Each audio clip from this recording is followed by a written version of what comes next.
சென்னையில் அதிகரித்து வரும் போக்குவரத்து நெரிசலை குறைப்பதற்காக பறக்கும் ரயில் சேவை தொடங்கப்பட்டது. சென்னை கடற்கரையில் இருந்து மயிலாப்பூர் வரை முதலில் இயக்கப்பட்டு வந்த பறக்கும் ரயில் சேவை பின்னர் வேளச்சேரி வரை நீட்டிக்கப்பட்டது. இதன் தொடர்ச்சியாக இந்த பறக்கும் ரயிலை பயணிகளின் வசதிக்காக பரங்கிமலை வரை நீட்டிக்க முடிவெடுக்கப்பட்டது. 5 கிலோமீட்டர் தூரத்திற்கு கட்டுமான பணிகள் கடந்த 2007ஆம் ஆண்டு தொடங்கப்பட்டது. அதன்படியே வேளச்சேரி, புழுதிவாக்கம், ஆதம்பாக்கம் வரை தூண்கள், தண்டவாளங்கள் அமைக்கப்பட்டு 95% பணிகள் நிறைவு பெற்றுள்ளன. 2013ஆம் ஆண்டே நிறைவு பெற வேண்டிய இந்த பணிகள் பல்வேறு சிக்கல்களால் பல ஆண்டுகளாக நிலுவையில் இருந்து வருகிறது. இந்த நிலையில் 2020ஆம் ஆண்டு பறக்கும் ரயில் பணிகள் மீண்டும் தொடங்கப்பட்டன.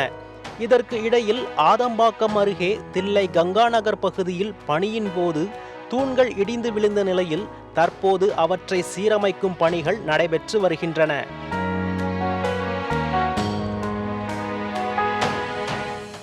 இங்கேருந்து நாங்கள் இப்போ மயிலாப்பூர் இதெல்லாம் ட்ரிப்ளிகேன்லாம் போகிறதுனா இங்கேருந்து கிண்டி போய் அதுக்கப்புறம் பஸ்ஸை பிடிச்சி இந்த மாதிரி தான் சுற்றிக்கிட்டு தான் போகன்ட்டுருக்கு.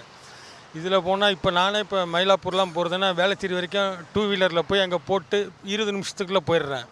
இந்த இது இருந்துச்சுன்னா அதுக்கு ரொம்ப கன்வீனியண்ட்டாக இருக்கும், ஈஸியாக போயிடலாம்.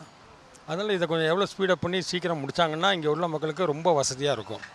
பறக்கும் ரயில் சேவை தொடங்கப்பட்டால் நேரடியாக திருவான்மியூர், மயிலாப்பூர், திருவல்லிக்கேணி உள்ளிட்ட பகுதிகளை நெருங்குவதற்கு ஏதுவாக இருக்கும் என்று பரங்கிமலை பகுதிவாசிகள் ஏக்கத்துடன் தெரிவிக்கின்றனர். சென்னையில் பெருங்குடி, தரமணி, சோழிங்கநல்லூர் பகுதிகளை சுற்றிதான் பெரும்பாலான IT நிறுவனங்கள் உள்ளன. OMR, ECR, அடையாறு போன்ற சென்னையின் மைய பகுதிகளுக்கு புறநகர் பகுதி மக்கள் செல்ல பரங்கிமலை வேளச்சேரி ரயில் வழித்தடம் முக்கியமானதாக அமைகிறது.